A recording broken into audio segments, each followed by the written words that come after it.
Hey! Oh!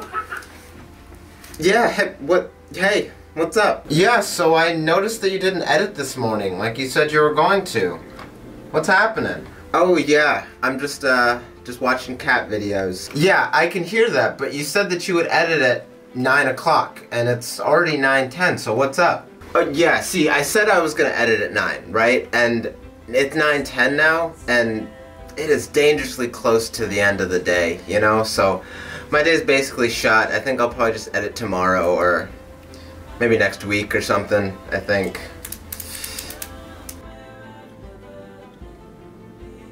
What? I mean, yeah, what's the point? I don't know, man. That just feels so black and white. What the? Who the fuck did you just... Who did you just look at? Just get to editing. Edit. Edit.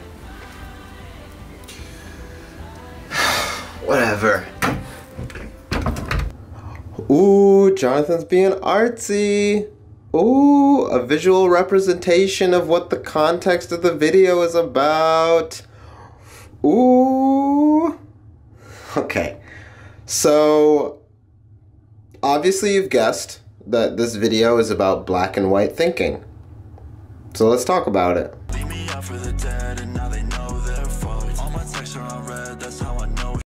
Hi, what did you think about that skit at the beginning of the video? I just thought I'd try something a little different, and that was like the easiest way to like accurately portray the way black and white thinking affects my brain, and I'll probably sprinkle maybe a few more throughout this video.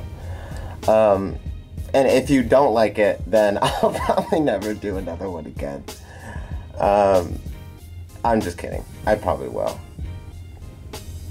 Because I don't want to be black and white thinking. Back with the cognitive distortions. Honestly, I can't even believe it myself, but it's something that affects me a lot. Talking about it helps. So this one is, I know it as black and white thinking. Sometimes it's called like dichotomous thinking or polarized thinking. Very similar to the other one that I was talking about, overgeneralization, where it's like the 100% or 0%. Like it's only one way or the other way. And it sucks. I got a blanket because it is very, very cold.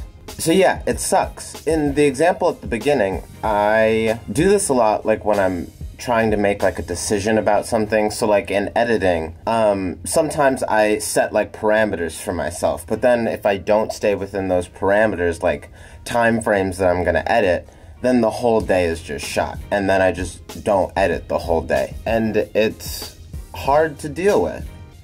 So it's like if I say that I'm gonna edit at 9 o'clock and it ends up being like 10 o'clock, it's like, okay, well, in my head I go, well, I could try again tomorrow or next week. But like the first thought into my brain isn't like, okay, it's 10 o'clock, now I can start editing. It's, okay, I said I was going to edit at 9, so now editing is just not going to happen for the day. Here is another way that black and white thinking affects my life. Let me show you. Hey! Hey! Hey, Jonathan.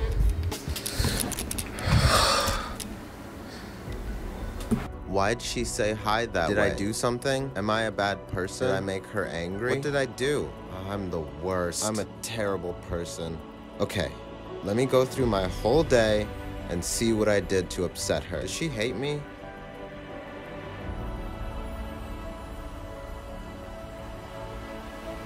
Honestly, I was gonna say that that's like an extreme example of black and white thinking, and it's not super extreme for me. Like, that stuff happens pretty often. I have a better handle on it now, but things like that do still happen, where like somebody will be off just a little bit, and I'll be like, okay, well, I'm a shit person. Like, there's no middle ground. There's no gray area. There's nothing there. So this article that I pulled up from Healthline that talks about dichotomous thinking, polarized thinking, and it says, if we approach normal conflicts with dichotomous thinking, we'll probably draw the wrong conclusions about other people and we'll miss opportunities to negotiate and compromise.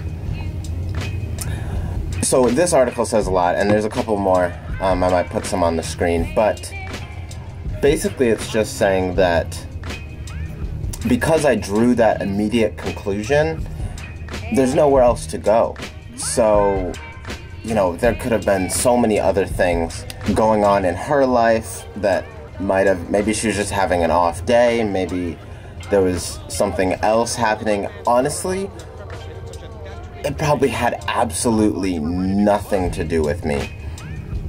And yet, somehow, my brain found a way to make it all about myself, and I did everything wrong, and it's very black or white. Something that happened to me recently that is kind of like another example of black and white thinking. I was scrolling through on Facebook a couple days ago. One of my old friends from high school posted something about how TV and iPad children are robbing them of their childhoods, like how electronics and TV and iPads and things like that, like giving it to children is taking away their childhood. And I was like, okay, yeah, I agree somewhat, kind of. But I also think that there's room for nuance to the situation. I think it's okay to have it both ways. I think, yeah, it's good for children to get outside, and part of the reason that I'm so creative today and why I have such an interest in film and dance and everything is me being able to watch TV and go see movies and watch anime and watch, you know, dance shows. It's just part of what makes me me. And my main thing is that the way that he was thinking just reminded me of very black and white thinking.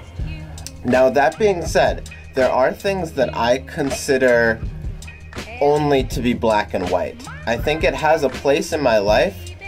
It's just sometimes it comes when it's not needed. But there are things like racism, homophobia, Nazis that I won't budge on. There's no nuance for me. It's just, they are bad. There's no, oh, well, maybe if you just, nope, black and white. It's bad. So things like that, in my brain, that's justifiable to be black and white. There is polarization there, and that is a-okay for me. So black and white thinking shows up in so many different aspects of my life personally. It shows up at work, in relationships, in personal friendships, and it's a tough thing to deal with. So some of the things that I do to get through it are... So one of the things that I do is that I list options for myself. So if we're referring to that previous example, a lot of the times black and white thinking limits myself to two options. It's either this or it's this. That's it. Either I'm a bad person or I'm a terrible person. That's it, in that last example. But listing options gives me more things to work with, more things to think about. So I might think about, okay, maybe she's having a bad day, maybe it's busy at work,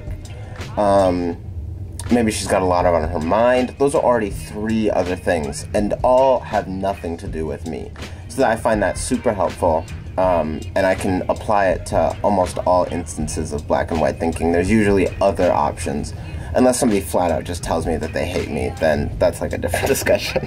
So giving myself reminders of what reality is. In the first example, when I was deciding whether or not I was going to edit, the idea that I could not edit the rest of the day is absolutely ridiculous. Like, I'm usually up like 22 hours a day. So the fact that I considered 10 a.m. too late for me to edit because I had set that deadline is completely ridiculous. So really just fact-checking my reality. It's like, okay, actually, I have the entire day, and this is still a possibility for me. And just keeping that in mind. And sometimes I have like reminders written down to help, sticky notes. Sometimes I write it on my hand, things like that, just to kind of recheck.